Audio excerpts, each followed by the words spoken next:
आप लोग दिवाली के बारे में ये बातें नहीं जानते तो आप लोगों का दिवाली मनाना ही व्यर्थ है। हम लोग बस यही सोचते हैं या फिर हमें यही बताया गया है कि इस दिन भगवान राम रावण का वध करने के पश्चात अयोध्या वापस लौटे थे। इस दिन इसलिए दिवाली मनाई जाती है। लेकिन इस समय पर और भी रहस्यमयी बातें हुई थी और ये पूरा एक चक्र है जिसे हम हिंदुओं को जानना जरूरी है। तो आइए जानते हैं। तो सबसे पहला दिन होता है धनतेरस का। धनतेरस इसलिए मनाई जाती है क्योंकि इस दिन समुद्र मंथन के दौरान धनवंतरी भगवान अमृत कलश लेकर प्रकट हुए। इसीलिए इसी दिन हमारे घर में लक्ष्मी जी और कुबेर जी की पूजा की जाती है, कलश रखकर और झाड़ू लाना या कुछ खरीद कर लाना आदि। दिवाली का दूसरा दिन होता है नरक चतुर्दशी। इसी दिन भगवान श्री कृष्ण ने नरकासुर का वध किया और 16,000 कन्याओं को उसके बंधन से मुक्ति दिलाई।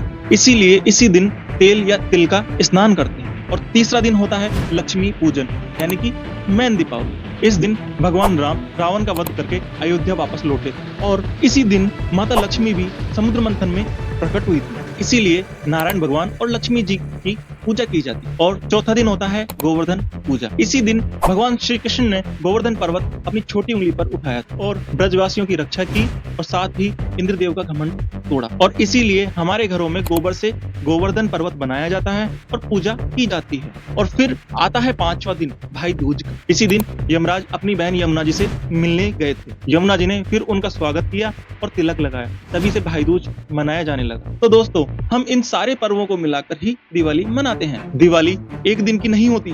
दिवाली तब होती है जब बहुत सी शक्तियां प्रकट होती हैं और बहुत सी बुरी शक्तियों का अंत भी होता है। तो शेयर करो हर एक हिंदू के साथ। आप सभी को दिवाली की हार्दिक शुभकामनाएं। जय श्री राम।